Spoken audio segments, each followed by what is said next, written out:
আসসালামু আলাইকুম। আলহামদুলিল্লাহ আমি অবশেষে অনেকদিন পর আমার খামারে আবারও বাচ্চা তুলতে যাচ্ছি। আর বাচ্চা তোলার জন্য আমাকে অবশ্যই আমার খামারটিকে প্রস্তুতকরণের পাশাপাশি অবশ্যই আমাকে জীবাণুমুক্তকরণ করতে হবে। আমি জীবাণুমুক্তকরণের জন্য আমার খামারটিকে সবসময় সবথেকে সহজ পদ্ধতিটা ইউজ করে থাকি।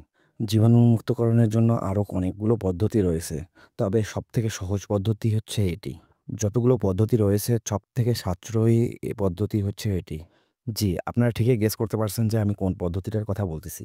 তো আমি সবসময় ব্লিচিং পাউডার এবং চুনের মাধ্যমেই পরিষ্কার এবং জীবাণুমুক্তকরণ করে থাকি আমার খামারকে।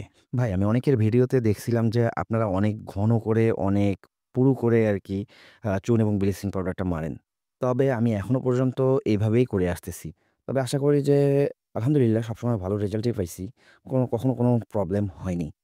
এবার আমি অনেকদিন থেকে ঘরটা ফালায় রাখছিলাম। কারণ হচ্ছে যেহেতু আমি হাঁস উঠাইছিলাম।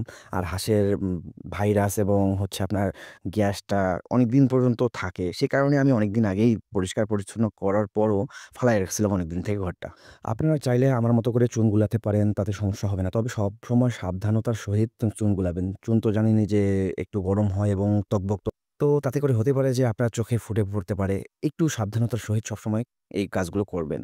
আমি এখানে জীবাণুনাশক হিসেবে ব্লিচিং পাউডার ইউজ করছি। তো আপনারা ঠিকঠাক মতো একটু বেশি করে ব্লিচিং পাউডার ইউজ করার চেষ্টা করবেন। আর আপনারা জানেনই যে ব্লিচিং পাউডার কতটা জীবাণুনাশক হিসেবে কাজ করে। আর ভাই আপনারা যে ড্রাম দুটি দেখতে পাচ্তেছেন, সে ড্রাম দুটিতে আমি ভুট্টা ফার্মেন্টেশন করে থাকি। ২ টি ড্রাম আছে আমার ভুট্টা ফার্মেন্টেশন করার জন্য। আর আরেকটি আছে আমার বড় ড্রাম, সেটিতে আমি পানি ফার্মেন্টেশন করে থাকি। আর ভাই যে আমি ব্যাচটা উঠাতে যাচ্ছি সেটা ব্রয়লার উঠাবো, ব্রয়লারের বাচ্চাই উঠাবো। তবে আপনাদের জন্য আগেই বলে রাখি, এই ব্যাচটাতে আপনাদের A to Z ১ম থেকে লাস্ট পর্যন্ত বিক্রি পর্যন্ত A to Z আমি আপনাদের সাথে শেয়ার করব। প্রতিটা ভিডিওয়ে আপনারা পাবেন ইনশাআল্লাহ। সেই সাথে আপনাদের সামনে আমি তুলে ধরবো আমার ভুট্টা কতগুলো যাবে, পানি ফার্মেন্টেশন কতটুকু খরচ হবে, কতটুকু খাদ্য খাওয়াবো, ফিড খাওয়াবো আর কিরকম ওজন আসবে।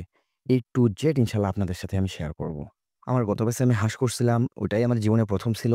আর কখনো হয়তোবা জীবনে আর কখনো হবে না। আসলে বলতে গেলে আমাদের এদিক হাঁস খুবই কম চলে বলতে চাহিদা কম। সেহেতু লস তো হয় ইনশাআল্লাহ খুব তাড়াতাড়ি আমি বাচ্চা উঠাতে যাচ্ছি। একটু সবাই আমার জন্য দোয়া করবেন। আর আমার পক্ষ থেকে আপনাদের জন্য দোয়া এবং ভালোবাসা রইলো। আর ভাই আপনাদের কাছে একটা অনুরোধ থাকবে আমার। আসলে আমি এক হাত দিয়ে কাজ করি আর এক হাত দিয়ে ভিডিও করি আপনাদের জন্য। তো ভাই একটু দয়া করে লাইকটা করতে পারেন তো। লাইক করবেন, একটা কমেন্ট করবেন। আর যদি সাবস্ক্রাইব না করে থাকেন দয়া করে সাবস্ক্রাইব করে দিবেন। আর আমার এই ভিডিওটি দেখার জন্য আপনাদেরকেও অসংখ্য ধন্যবাদ।